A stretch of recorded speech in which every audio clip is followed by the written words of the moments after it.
All right, everyone. Welcome to a very special episode of the Radical Russ Show. I'm your host, Radical Russ Belville, of course, and we are joined on this occasion for a very rare instance on my show because, as you know, I don't really do interviews because I like the sound of my own voice, heck with everyone else's.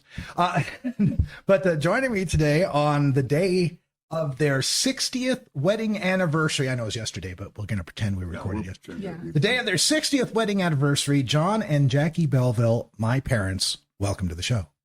Hello, Well, thank Russell. you. We love you. They are definitely in the top 2 listeners of the show, I'm pretty sure. Yes, we are. Yes, yeah. So I think I'm top 1. top 1 listener. Yeah. There we go. So married for 60 years. And so I wanted to kind of go through that because it's such a momentous occasion. And let's start at the beginning. So I want to take us all back to the mid 1960s, I guess it would be, early 1960s. And think about when you guys met, when and where you met, and leading up to that. Let's start with Dad, John. Like the week, the month, the year before that, who were you and what were you looking to do? I was in college at the time, and I was bussing tables with my Canadian friend. And as we bussed our table, I walked by, and there was Jackie with this other girl, and they were giggling. And I thought, there's a couple of giggling girls. Maybe I can go over and, put the word on them. All right. So I went over and introduced myself, and that was the beginning. We decided that to make a date, and we would go to the movies. All right. So what year is this? 1966. 66. No, 65. 65. 65. The fall of 65. And this is, you said, busing table. So this is in Eastern Idaho. Yeah, this was at Idaho State University at the Student Union. Yeah. I worked there to put myself through. Now, Dad was born and raised in Shelley, Idaho, which is out there in Eastern Idaho, Blackfoot, that kind of area. But Yep. Mom, you're from the Nampa area. So Right. why did you go to school in Eastern Oregon? To get away from Nampa. You mean It runs in the family. Yes. Yes. I was the oldest of 3 and the first one in the family to go to college, and decided I didn't want to do it close to home and just went over there. Idaho State University, of course, back 1965, Boise State University is Boise Junior College. It was So junior college. you wouldn't even think of going. I didn't even really think No. about it. I didn't even know about it, to tell you Yeah. the truth. I looked at Moscow or Idaho State University. I also looked at George Fox College because Yeah. I had a uncle who was the president of George Fox College at the time. Okay, so what are you going to college for? Me? Yeah. Theater. Theater major. I was going to be a theater major. Yes. Psychology. And so this is 1965, so you are what, 19? 18. 18. You are? 23. Okay, so that's well within the acceptable ranges. Well, thank you very much. I wanted somebody to say it was okay. Okay, so going to school and you're going to school at U of I or ISU as well, right? Yeah. Yeah. Or just not just Absolutely. working there, but going to school. And what was your major? My major was psychology, Psychology. Oh, okay. So clinical psychology. so you meet Jackie and her giggling friend.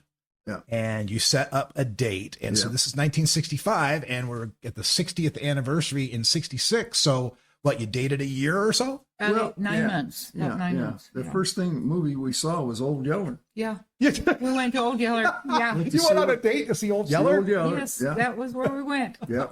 And he was going, I loved his voice. That's what started me. Yeah. Just like you, he had a radio voice. That's right. That's what it is. And he sang and he played his guitar for me. And I said, I wanted to learn how to play guitar. He says, I'll teach you if you clean my apartment. Oh, I got 1 guitar lesson. Uh-huh. I Well- cleaned his apartment for the whole 9 months, but I only got 1. Yeah. But you're left-handed. How could he teach you how to? I had no idea about that at Oh, the didn't time. know I didn't know. the left-handed guitar thing. No. So you've got your own apartment Yeah. in Pocatello. Where are you staying? I'm in the dorm. In dorm, Yeah. the state. So this is your freshman year? Yes. Okay. Freshman year. I've And been going to school five years by the time I met her. you're already at 5 years? Oh, yeah. What's the old line from Animal House? 7 years of college down the drain. That's about it. Yeah. That's about right. Okay, so in addition to now, you're just bussing tables though. This is the day gig to pay for playing music? Are you playing music at that time? I played music, but it was a way to put myself through school. If you were working at the student union or someplace in college, at the college, you got a break on your tuition. So, Well, okay. Do you remember what the tuition was? $700 semester. A semester. Yeah. $7 a semester. $700 a semester. I'm sorry. I got to pause for my Gen Z listeners that are falling out of their chairs. No kidding. $7 Yeah. a semester. Uh-huh. Oh, wow. So playing music, going through school, but you're in it for 5 years already. Yes. What was the prognosis for any more year before graduation? I at had that to point? change majors. Oh, If I didn't 2 or change 3 majors, times. if I didn't change majors, they'd kick me out. okay. So I kept changing majors because I didn't want to go to Vietnam very bad. That's the shadow in the but I got background here. drafted anyway. Yeah. So that's how that happened. You did get drafted. Yes, I did. Oh, Yeah. Before I met him. I Okay. got drafted, and I went to Blackland Air Force Base, and I was there for almost 6 months, 8 months, and they let me out on a weirdo. I was a weirdo. I had a problem with migraine headaches at that time, and they said, "We don't think we'd have you up on some sort of an observatory and have you see crack out. up, yeah, and all of a sudden can't see." So this captain that I went to see said, "How bad do you want to be in the service?" And I said, "I joined this so I didn't get drafted into the Army." And he said, "Well, we can get you out of this." I said, "Wonderful." And they got me out. And so I went back to Pocatello and re-upped and went back to college. Okay. And still played music. Okay. Yeah. So still going to college, 5 years in, you meet Jackie. Yes. You guys are dating for 9 months and Yes. then decide to get married. Yes. Yeah. What, anything that precipitated that decision? A party. Well, I had this job as a camp counselor. No, wait, Get before that though. Huh? Before that. What happened? We did kind of decide to get married. He proposed and we decided to get married and we were planning our wedding Yes. and got to talking over pizza one night and we said, this is getting a little expensive. Yes. And we didn't want my parents to have to pay for it all. Because I got two other girls Yeah. that I'm going to have to pay for. And so we kind of talked it over and they said, and we said, we could fix that. We wouldn't have to pay for a wedding. Let's go to Jackpot. Elko. And we Elko? eloped. Was it Elko or Jackpot? We ended up. Jackpot. Well, we started out in Jackpot Yeah. because we thought we'd go there and get married because it's close. Yeah, but there's no. But there's no place. there's no justice of the peace there. And Folks, if you don't know, Jackpot, Nevada is on the Idaho-Nevada border, just south, about 45 minutes south of Twin Falls. And, well, it may be a little more now, but for most of my life, it was 4 casinos and a golf course and a gas that's station. still about Still it. about it. That's about all there is. Yeah. Oh, but now marijuana dispensaries. Oh, Yeah. that's Oh, that's right. Lots of Yeah. those. Yeah. So you have to go past Jackpot into Elko, which is another hour and a half. Oh, something easy. like that. But that's not the whole story. Okay. Uh-oh. We get to Jackpot. We were driving my mother's car, and we get to 58 Pontiac. It was Oh, a it was beautiful a gorgeous car. We get to Jackpot, and we run out of gas 3 miles from Jackpot. Before Jackpot. Before Jackpot. So still in Idaho. Still in Idaho. Oh, my. So we're by the side of the road, and a trucker stopped. Big truck. Big stopped. truck. You guys needed ride. So we got in with him, and he and the trucker and Byron sang road songs all the way in. 6 days days on the road and and I'm going to make take them 'em home tonight. Exactly. He let us off at the casino. What, it was about 3 or 4 o'clock in the morning. Something like that. Something like that. And we decided, and we had no money, really. So we decided to call his mother because she had some money. And should I tell him? Go ahead. Yeah. So we call his mother. he calls his mother, and the first thing she asked him was, "Is she pregnant?" But she sent us some money so that we could go on to Elko. Narrator, she was not pregnant. No. So we got the gas. Got into Elko. We got married. Well, first of all, we got into and we stayed at the Stockman Hotel, and then We didn't stay there yet. We were at the casino. I had to sit in the coffee shop because Not 21. I wasn't 21 yet. That's right. And he went off and played craps or something. No, I didn't. Anyway, we got the gas because the gas station didn't open until 7 o'clock in the morning. Okay. So we couldn't get gas until then. So we got to we went to Elko. It was Sunday. The Justice of the Peace was only open from noon to 1 on Sunday. Yep. We got there at 12:30. Yep. We got in there. We didn't have a witness for us, and so the secretary obliged. She became our witness. She was our witness. Our best man. Yeah. And the judge married us, but to this day we have no idea what he said Who had a very problem because he had a I bad. couldn't understand what Bad. he said. Ross. He said, "Man, my church is one and put your hand in the other hand." And I couldn't understand a word this guy said. And finally he said, and say that you love her and that you will for the rest of your life, and we'll see you later. And we said, "I do," and that was we said, I do. Legally speaking, you have no We idea have what no you swore idea. to. We don't. no, we don't have any idea. No, We have no idea. we're not going to find out either. No, it's over. It's like that Monty Python Life of Brian scene. Marriage is sacred. Yeah, that's about right. That's about the way it The was. guy had a really bad impediment. Bad speech impediment. Yeah, and then they charged her $16, which I thought she was worth it, so I paid it. But all the way up to this time, you've still just got an apartment. You're not living together. No. No, This No. is the 60s. no. Yeah, this is the 60s. Okay. We can't do weren't- that. no. So now you're married and you head back to Idaho. Well, that's not it. That's not the end. Oh, there's more. Oh, there's more. Very much more. So we But get wait, out, there's more. we get out of the Justice of the Peace, and we decide to get more gas and get ready to go back, and the car breaks down, Busted an axle. busted an axle. Oh my. Yep. So we wander over to a. This is her mother's car. Yeah, Keep this in mind. Oh, I forgot about telling you about calling my mother. Oh, yeah. When we get to the casino, Oh, I yeah. call my mother. It's 3:00 in the morning. Oh, yeah. Wake her up. She gets on the phone.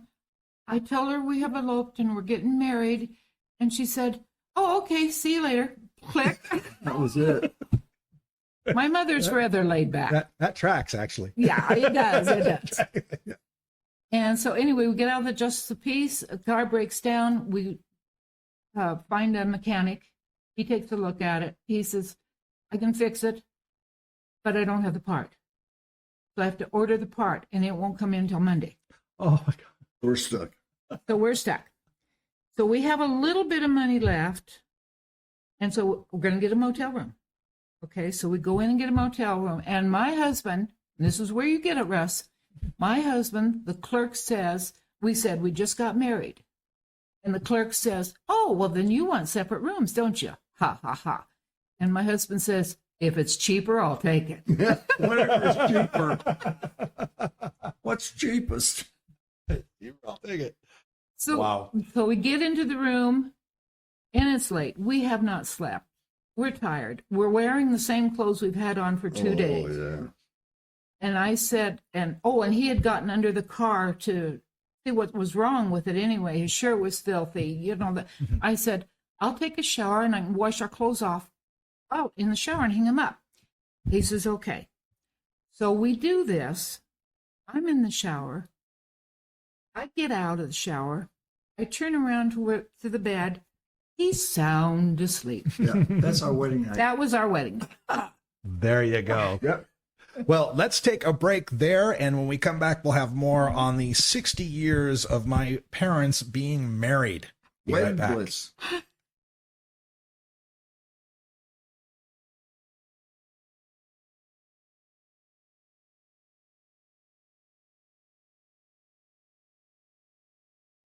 All right, we're back with another part of the interview with my parents, John and Jackie Belville, on the occasion of their 60th anniversary. And when we left off, Dad's fallen asleep on their wedding night in Elko, Nevada, where they're trapped with a broken down 58 Pontiac Star Chief. Pontiac Star Chief with a broken axle waiting for a part to come in. So Beautiful car. I imagine the part finally came in Yes. and you finally got home. We Yeah. finally got home. So at this point, is it moving into this apartment? Wait till or- you hear this. Oh, boy. We get married. This is the easiest interview ever. We got married, and all of a sudden, I'm still working at this Camp Tapawingo, which is Boy Scout. Boy Scout camp In and- McCall. in McCall. Oh, okay. And so I figured, well, I'll just take my wife, and we'll just go ahead and move in, and that'll be that. So I get her dad, and her dad drives us up to Camp Tapawingo, which is out of McCall. And so we get in there, and the camp director said, "Well, we didn't bargain for you and have somebody. She can't go. We can't have her here. You know, we just won't pay for that if you stay with the wife." So I got fired, and Jack, which is her dad, said, "Do you want me to go talk to him?" That's got, got the big muscles and boxes. And just 20 years past being in World War II. And Yeah. Oh, yeah. And Oh, yeah. he was a boxer in the army. Yes. Yeah. And I said, "No, Jack, we'll just, we'll find another job someplace else, And so we had to move in with her parents, and that was our marriage. Yeah, we lived with them until school started again. Yeah. And back down to Pocatello. And back to Pocatello, did some more college and some more music. Okay, so we're into 1966, the summer of 66, you're married. And then come around, I would suppose, 1967, around March or April, somebody gets pregnant. I don't know who that is. I think it was a strange boy that we. We what did we do? We were in college. I went to work for the National Reactor Testing Site in Arco National Yeah. Engineering Lab. to do some They had data cards in those days. Punch cards. Punch data cards, yeah. processing punch cards. Oh, those were so much fun. Yeah. And because every once in a while the machine would have a hiccup, and we played 52 card pickup. Yeah. Yeah. Punch cards out They of just order. keep flying out. Yeah. For younger listeners that might not know what we're talking about, we're talking about early computer technology where the binary zeros and ones were literal holes punched on a card, and then you'd fit a card into a slot, and that was maybe 8 bytes of data, 16 bytes of data, something like that. Yeah. And so you'd have a rack of 100, 600 cards. Big- That's your program, and they have to be read in order. Yes. Yeah, and you'd put them through the machine, and the machine would decide to go crazy, and they would literally start spewing cards out all over the floor. Like that scene in Ghostbusters where all the Yes, card catalog yeah. is flying. Exactly. That was really fun. And the Anyway, machines were huge. Huge, Oh, yeah. my. so anyway, I'm working for the National Reactor Testing Site. They called it NERTS. The nerds. Okay. NERTS, yeah. And we got pregnant, and I made the mistake of telling them that I got pregnant. And you cannot work for a national reactor, radiation and all that stuff at Out that she goes. time. And I was How let how go. long before you knew you were pregnant before you told them? 3-4 months. Okay, so that explains a lot about me. Yes, it does. I was exposed to high levels of High radiation. levels of That's your radiation, problem son. right there. Yeah. Yeah. Ruined your life. That's right. You didn't even know it. Yeah. And so he had it with college, and we met Teddy and Ray. And, Well, I started playing with Bob Jones, one-armed guitar player who was awesome, by the way. Yeah. And Lead guitar player. lead guitar player. And so we got him and his brother, who was 17 years old, his Teddy, Uncle Teddy for you. Was already a monster player at 17. Oh, yeah, he could play fiddle. He won the national fiddle contest for In Weezer. in Weezer for teenager. Yeah. Yeah. And he won that contest, but he was a really good fiddle player. And we got together and had Linda, which is the sister. So there were the three of us, me, Linda, Ted, The four of you. and Bob. And off we went. We called ourselves the Outlaws. Bobby Jones and the Outlaws. Bobby Jones, great picture we got of Bobby. He had lost his right arm up to the elbow. And we're still talking late 60s, had a prosthetic made. And you remember those prosthetics from the 60s, they kind of had like a claw on the end. Yeah. But he had the claw fashioned to have a pick on it. And then he could shake his shoulder to pick, like amazingly. Yes. If you had your eyes closed, you wouldn't know it was a guy. I played with him before he had that accident. And he was okay as a guitar player. But after he'd lost his arm, he became really good. There's the drummer for Def Leppard. He said this kind of the same thing when he lost an arm after he came back and became a drummer. He felt he was a better drummer because he had to be good at technique. Yes. And that's the way it was with Bobby. He was just technically awesome. Oh, yes, he was. He was just good. So you're embarking on becoming a road musician at the same time getting pregnant with the first kid. Me. Yeah. Also traveling with Teddy's first wife, who was also pregnant. Oh, okay. Two pregnant ladies. And she was 2 or 3 months ahead of me. Yeah. So, two pregnant ladies and all of us traveling together. And a crazy lady that Bob picked up. What the heck Guitar was her players, name? man. She was nuts. And so this touring, we're talking about, north to south, east to west. Where's your extreme? Well, we started out.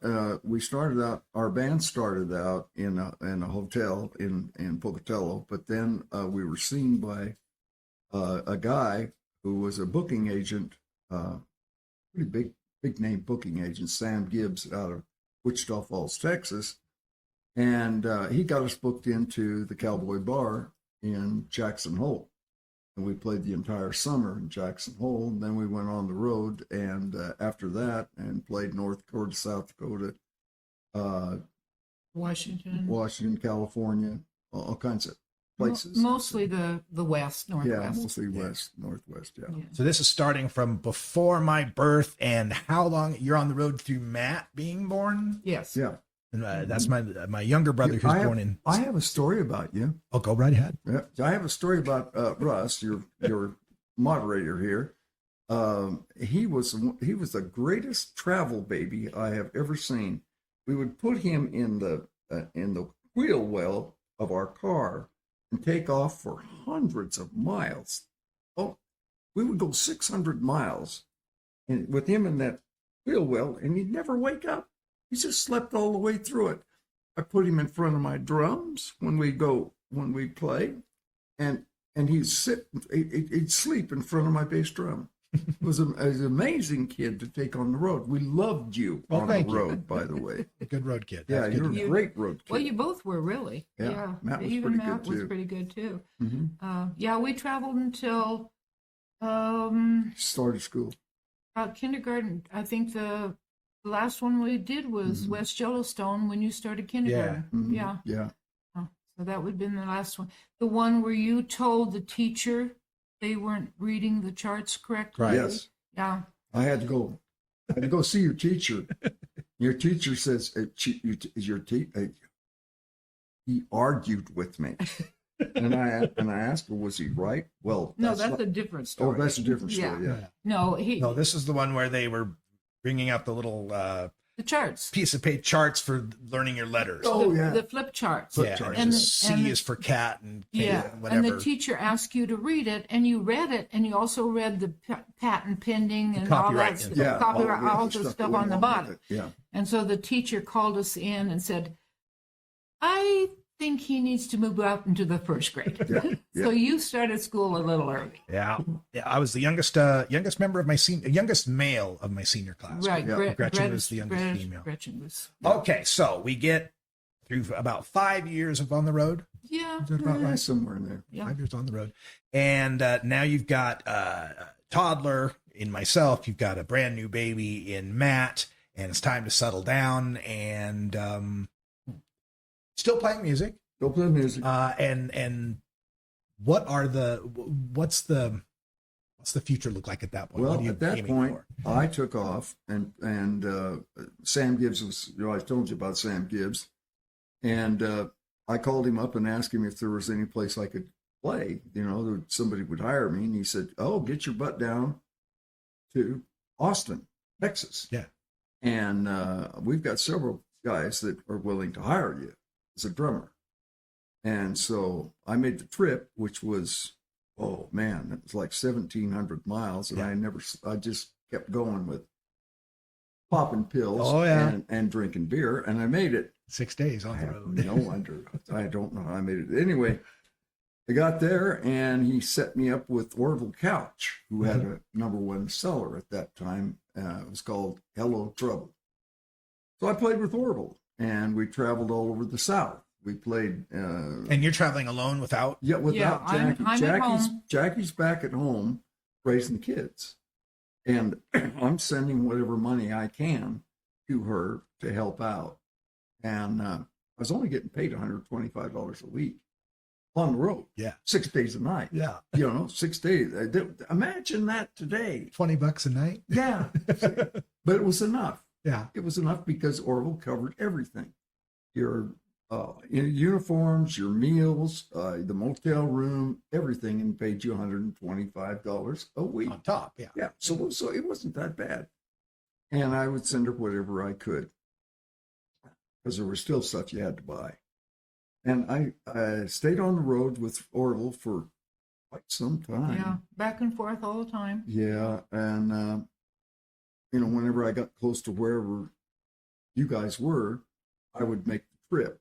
We were played in Missoula, Montana for one thing, and I traveled over from Missoula to see what was going on with you. You'd got hit by a horse, I think, at that Yes, time. you had. You broke your leg. Yeah. And I came back, and you were pissed at me.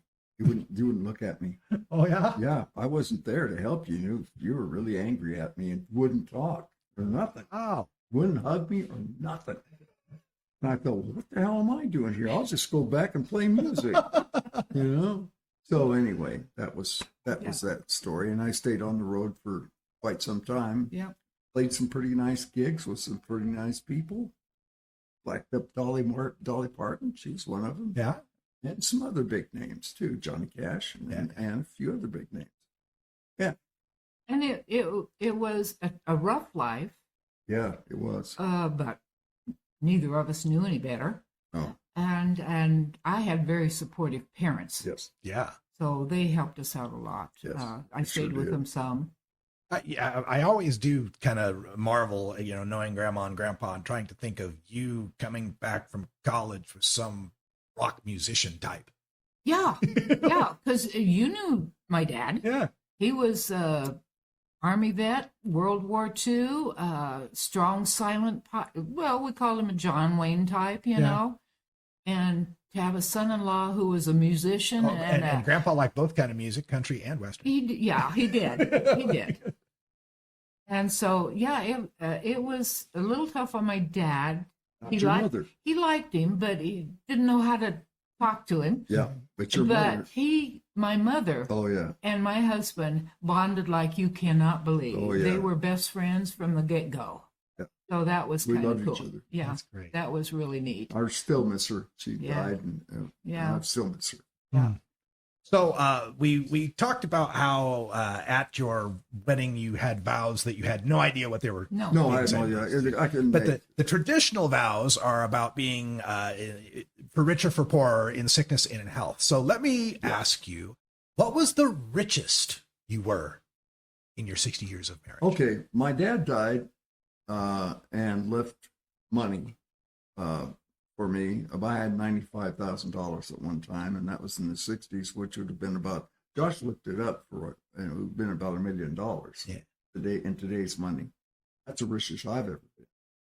Boy, did we go through that. Oh boy, no kidding. Well, my cousin, Larry Farmer, wanted to buy a painting contracting business, and I loaned him the money to do about $10,000, and that was sucked money and sucked money and sucked money, and it was gone before you can't believe how fast you can go through $95,000. Yeah. And so, but I don't, looking back on everything, Russ, it's the memories. It's the memories, and you're priceless. They, honest to God, are priceless. You can have all the money in the world and not be happy, but you can be happy with very little if you want to be. And we didn't have very much. We had each other. Well, and you asked when was the richest we've been in the 60 years? Probably right now. Yeah. We're both on Social Security. We don't have a lot, but we live in all the times that he was on the road and all the different places we lived. We never had neighbors No. that we knew. No. We never had a lot of friends because you're traveling too much. You can't keep a lot of good friends. And we're settled down now into an RV park that if we don't show our face out the door 2 days in a row, we have a neighbor knocking on the door asking if we're okay. Yeah. And so we're probably the richest now than we've ever been. Yeah. So, That's wonderful. yeah. Yeah. But like I say, Russell, like I've told you, it's the memories. It's not the money. Yeah. It's the memories. Well, and then the other part of that clause is in sickness and in health. And one of the major events we did was for your 60th birthday, because we had just come off of you having a major health issue. Yes. And we weren't even sure you'd make it to 60 birthday, much less 60 anniversary. I didn't think I would. So talk a little bit about that. When did this happen? And I'm not get through it. 1999 or when was that? Oh, in that area. Or Yeah. was it the one with the gastro? No. The first one was, believe it or not, flesh-eating bacteria. When you hear that ad for Jardiance, have you ever heard the diabetic ad for Jardiance? They say one of the possible side effects is necrotizing fasciitis of the perineum, or as I like to call it, fatal taint rot. Yes. No kidding. And Dad had fatal taint rot. he had that. Yes. Yes, I did. And when we found out what it was, and the doctor started working with this flesh-eating bacteria, they have to cut it out because antibiotics won't touch it. Yeah. So they have to physically remove it. And he went through surgery after surgery after surgery, and it wouldn't heal, and it wouldn't heal, and it wouldn't heal. Finally, one of the doctors noticed something. Bone doctor. Yeah, noticed that his circulation wasn't good. And so they did a angiogram, which is a total body scan kind of thing, and discovered he had no blood flowing below the waist. Yeah. Yeah. So of course it wasn't going to heal because it was on his leg where the flesh-eating bacteria Right, was, inner thigh. thigh. And if you have no blood flowing, it's not going to heal. Yeah. So they had to go into surgery again to put a stent into his femoral arteries because he was getting no blood to his legs. So he had that stent put in and woke up the next morning. His feet were warm for the first time in years. Yeah. And so, once he had that done, he started healing. But he had lost 60 pounds. Well, I was at 135 pounds. Yeah, he had lost a lot of weight. And the doctor that did the angiogram and set up the surgery said if he had gone about 10 days longer, he would have died. That's that close. So, yeah. So it was touch and go. Yeah. So sticking through thick and thin through 60 years is just amazing. And as we celebrate this anniversary, the other thing I think about is how Mom managed to get the hat trick of having a kid in the 60s, the 70s, and the 80s. That's right. So we talked about my birth in 68, Matt come along in 71. Why in the world is Josh coming around in 83? Whoops. Well, first of all, I was an addict and an alcoholic, and I went through treatment. Okay. Okay, when you go through treatment and they do the whatever and get you sobered up, they give you tons and tons of vitamins because it helps you sober up. Detox. Yeah, detox. And so when I got home, I was really fertile. And I didn't know it. And I thought, well, it's not going to happen. No big deal. Never did, you know, so I got nothing to worry about. You know, between you and Matt, you know, years went by.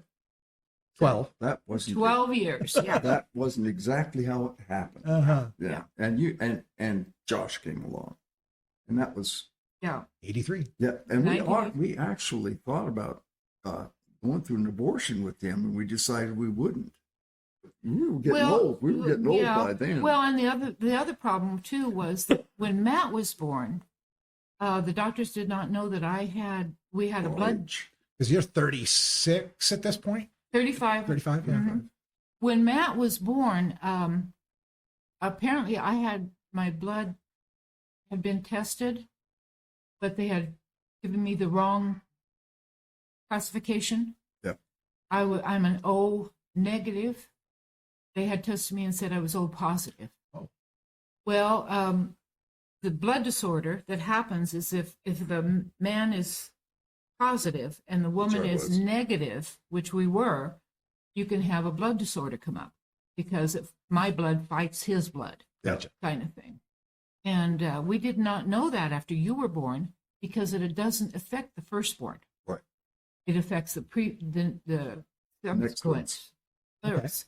So when Matt was born, they found out he had this RH disease, they called it. And so he had to have 3 complete blood exchanges. Oof. The poor little thing.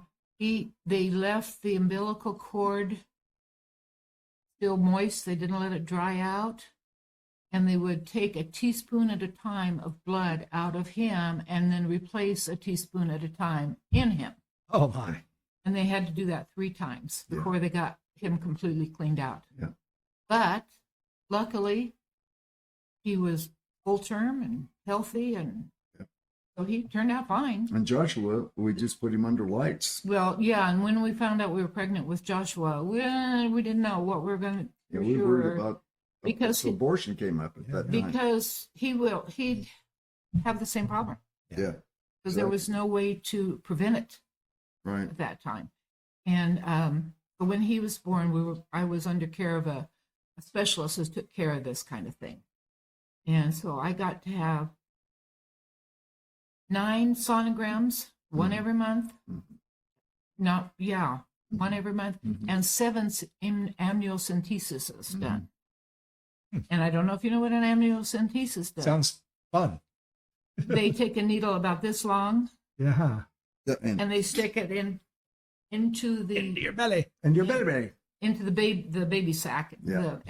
to test the blood, the uterine, She went through several of those. to make sure that he was progressing okay. She went Sounds through fun. Yeah. several. Yeah, Why? I was glad I had a specialist Yeah. because he really knew what he was doing. Yeah. Well, I'd imagine after 12 years later, the technology changed a bunch. Oh, too, a as far as ton. So, getting yes, very much. A ton. Yeah. Yes. Yeah. Yeah. Josh Oh, came and up, And Joshua was born the same day. I was in there. They were going to induce labor because they wanted him born as soon as his lungs were developed so they could help him. And the same day they had my labor induced, I was going along just fine. My doctor comes in and says, "Oh, we're going to have to slow you down." Slow me down? What's going on? And he says, "Well, the quads are going to be born."